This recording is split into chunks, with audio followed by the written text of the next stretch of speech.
Outside voice.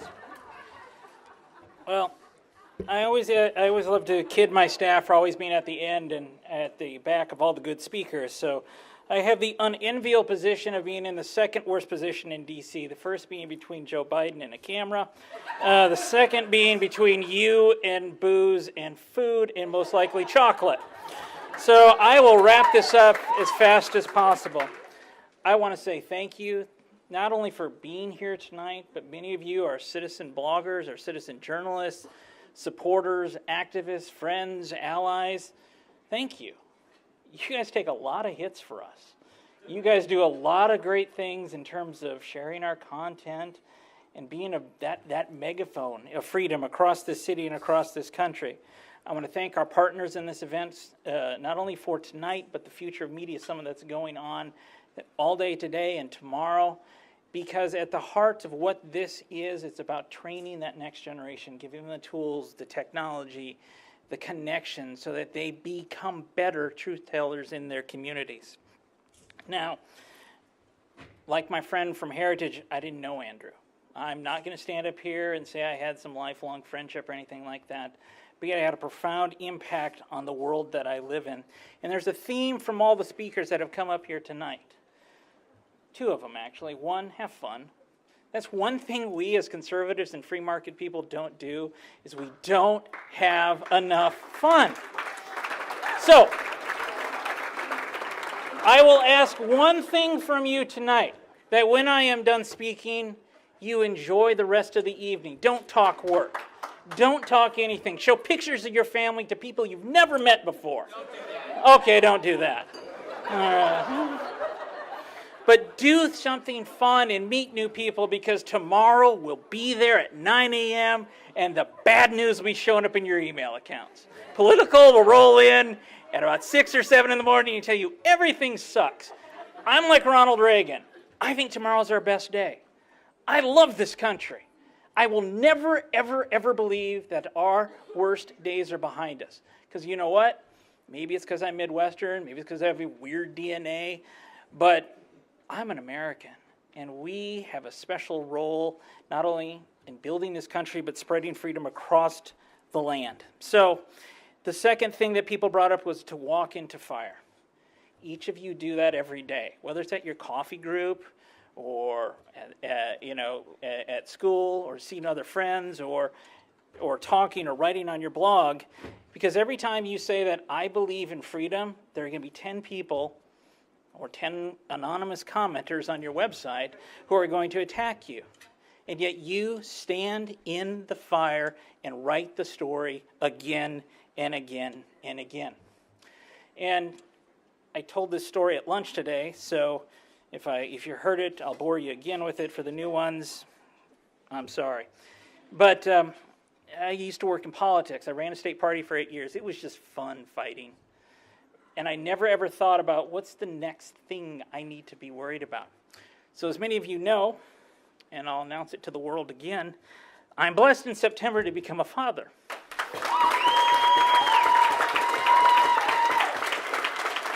And I have found out that I'm going to be having a son.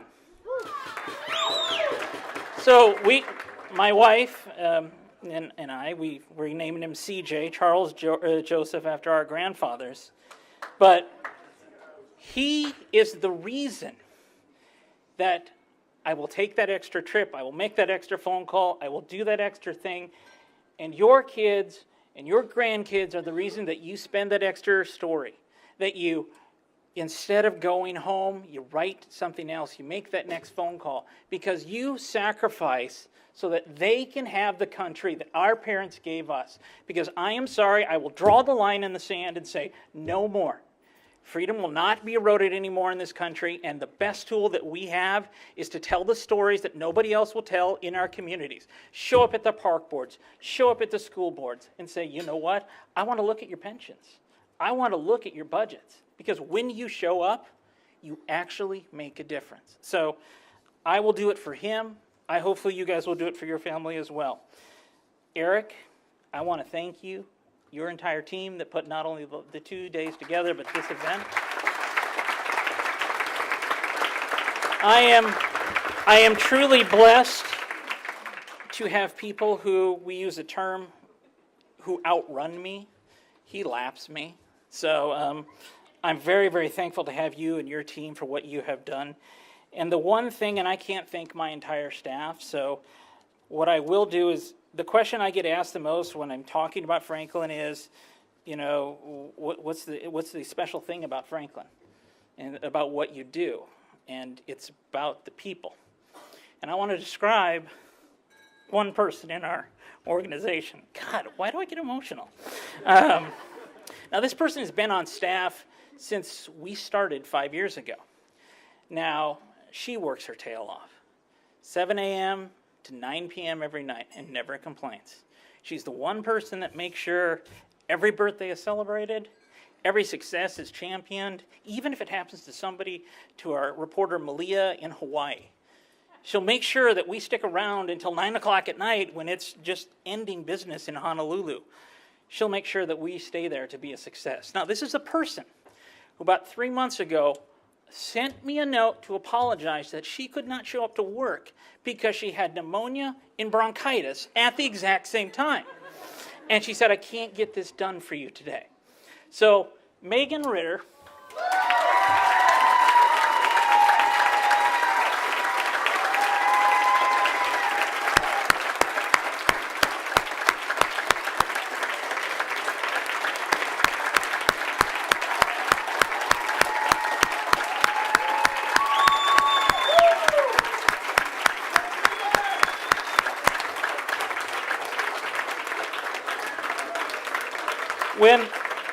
When I have Megan on the team, I know that freedom and democracy and everything is safe in this country. Because when I feel bad, I call her.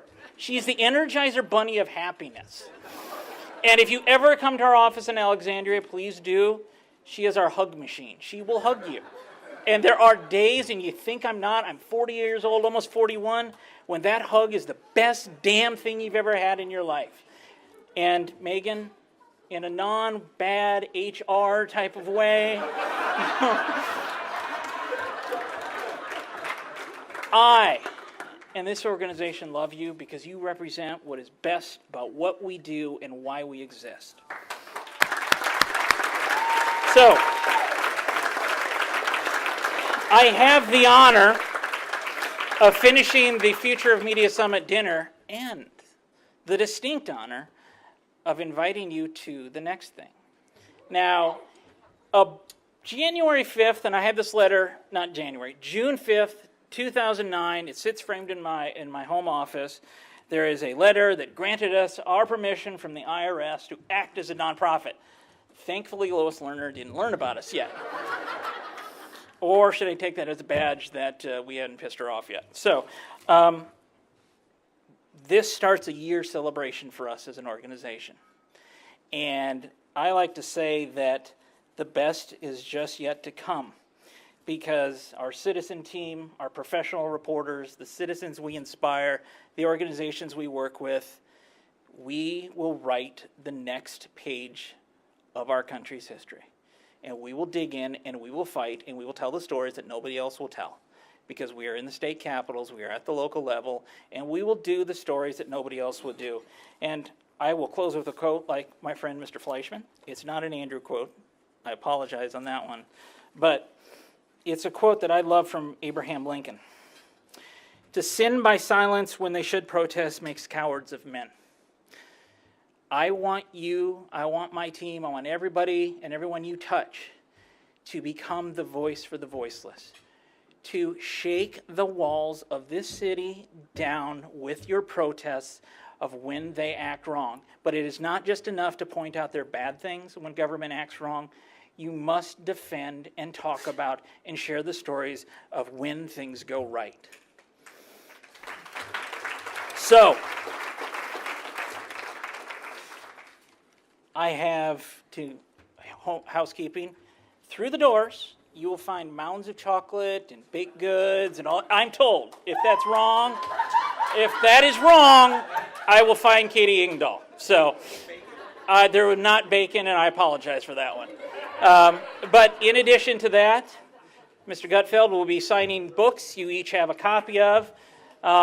And I, again, want to close by just saying, once again, thank you. Thank you for showing up. Thank you for making a difference. And thank you for being people that we can each rely upon each other. And as no better than I can't say than Eric, let's just party for the next couple hours. Thank you.